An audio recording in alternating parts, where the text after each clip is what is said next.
Well, I thought I'd do another fairly short update here. I got the cameras finally in. This is probably one of the last really stressful additions to the, or installations to the prop. The screen is delicate enough mainly because, as I had discussed in the previous video, what I'm doing is removing the protective bezel, which also holds the backlight assembly in place.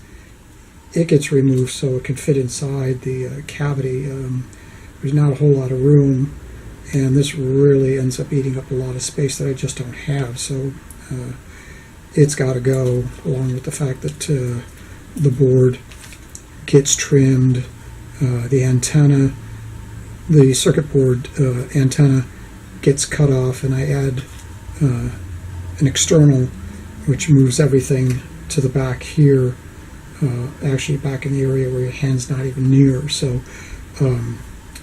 getting back to the camera, it's dicey in its installation for two reasons. Number one, the way the flex circuit is just a goofy right angle that just makes for placement very, very difficult. What I have to do is take the flex harness and flip it back and fold it, and then it gets put in there this direction, and the camera head has to come around and literally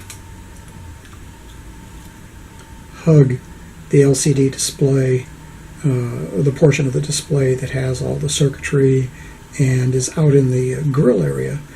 I'm going to have to take some creative license on this as to how I'll treat it. It will have grill from probably the camera up. It won't be flat because the circuit does eat into that area, so I'll have to be maybe giving it a little bit of an angle. I don't know if it'll be a crease or if it'll just be a gentle rounding. This will probably be boxed off, but the second part that makes this stressful is getting the camera in and facing straight ahead relative to the display. The first two props, it was off ever so slightly this direction, so you had to hold the prop at a slight angle to get you centered in the screen. That was annoying. So you literally have to, or I literally had to hold the camera in the area with the epoxy setting up for a good 40 minutes before I dare let it go, because otherwise it would drift, wander, and I had enough bad experiences where I would let things go too soon and the epoxy would just sit there and drift ever so slightly, and I come back and, oh crap. So not on this project but on other ones. So I only do one of these or two of these a day.